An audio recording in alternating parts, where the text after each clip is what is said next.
As far as 3D Mario platformers go, Super Mario Galaxy set a pretty high bar, but despite that, the above-average sized end were somehow able to top themselves 2.5 years later with Mario Galaxy II. And despite showing so much promise in the initial trailers, the consensus seems to be that Super Mario Odyssey on the Nintendo Switch failed to reach the same levels as either Galaxy game, even though it was still a fantastic game in its own right. So if you agree with the consensus, then you might think the idea of Mario Galaxy 3 sounds better than Odyssey 2, but honestly, if Nintendo put a gun up my ass and made me choose which one I want more, I'd honestly prefer it if they cranked Odyssey 2 out. Why is that, you ask? Well, turn your volume up to full blast, unplug your uncle's CPAP machine if it's making too much dang noise, press the subscribe button if you haven't already, and allow me, the world's most polarizing train conductor, CameronAllOneWord, to tell you why Mario Odyssey 2 is a much better idea than Mario Galaxy 3. Okay, so as far as the consensus of both Mario Galaxy games being better than Odyssey goes, I'd definitely have to say that I completely agree with it. Don't get me wrong, Odyssey was amazing and it didn't do anything wrong or anything like that, but while all three games would have gotten 100 points if there were students in my class, both Galaxy games showed up after school to do all the extra credit activities while Odyssey was smoking cigarettes behind the Ocean State job lot. I don't know, I just think both Galaxy games had a lot more mind-blowing moments to them, and they kept things fresh until the very end, whereas Odyssey surprises you for a while, and then 100%ing it just kind of feels a little bit like busy work. At first, I loved the idea of there being hundreds of power moons that are easier to collect over fewer stars that had more challenge to them, because I felt like it was a great way to bring the idea back that Mario's easy to get into but hard to master, which I felt got lost once the series transitioned into 3D, but now I kind of feel like it's better to have quality over quantity. Although to be fair, Galaxy 1 had you replay through the entire game just to get the true final level, and Galaxy 2 had you collect all the green stars, so I guess 3D Mario as a whole could use a little bit of work on making 100% feel like less of a chore. And besides, even if you're not trying to be a completionist, all three games are still masterpieces if you just stop playing after finishing the essential stuff. But as far as their core games are concerned, I just feel like Galaxy lived up to its potential a little bit more. I mean, I loved pretty much all the Cappy transformations, but I honestly found the quantity of them to be pretty underwhelming compared to what I expected out of the trailer. That pretty much showed a lot of the best stuff off right away. I mean, it's not like 52 transformations is phoning it in by any means, especially when compared to 12 power-ups in Galaxy 2. But I don't know, I feel like counting letter blocks as a power-up's going a little bit far. I know it's kind of a dick move to consider this a power-up, but when you eliminate these kinds of transformations, then the number 52 that looks great on paper drops down to like 40 or so, which is still great, yeah, but even so, I still think the Galaxy games got a lot more mileage out of their power-ups is all. I know it sounds like I hate Mario Odyssey, and I'm sure some vandals are having a field day fertilizing the comment section right now, but I still do love the games. All I'm saying is that the Galaxy games were an ass hair better, which is kind of why I think Odyssey deserves a sequel a little bit more. I mean, as great as the first game was, I honestly don't think it fully realized its potential. In fact, I don't even think it came close, and if you think I'm being rude, then just look at Galaxy 1.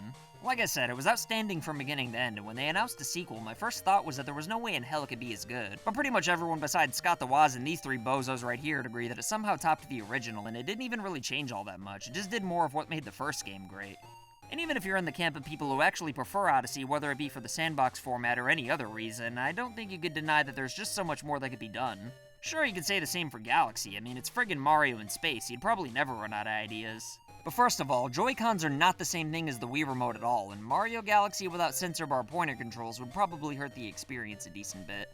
Plus, just imagine how many more things there are for Mario to turn into with Cappy transformations. I mean, just look around wherever you're watching this video at. In fact, let me know what the best Mario transformation you see is down in the comments. For me, it's a cardboard cutout of Stone Cold. That'd be fun, wouldn't it? The hardest part about creating Mario Odyssey was developing the engine, and now that that's done, I find it hard to believe that Nintendo would just let it go to waste and move on to something new. Especially when there's like a million other transformation ideas out there, not to mention all the money it'd make them.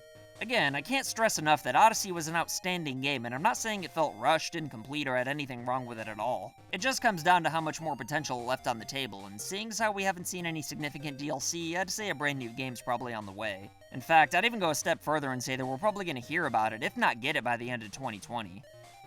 If I had to guess why Odyssey felt like there was so much more that could have been done with it, while Galaxy felt like it went above and beyond on the first try though, I'd say it probably had something to do with the lack of Miyamoto for the first time on a 3D Mario adventure game. I'm sure that probably has some Odyssey fans rolling their eyes, but I don't know, I'm just spitballing here.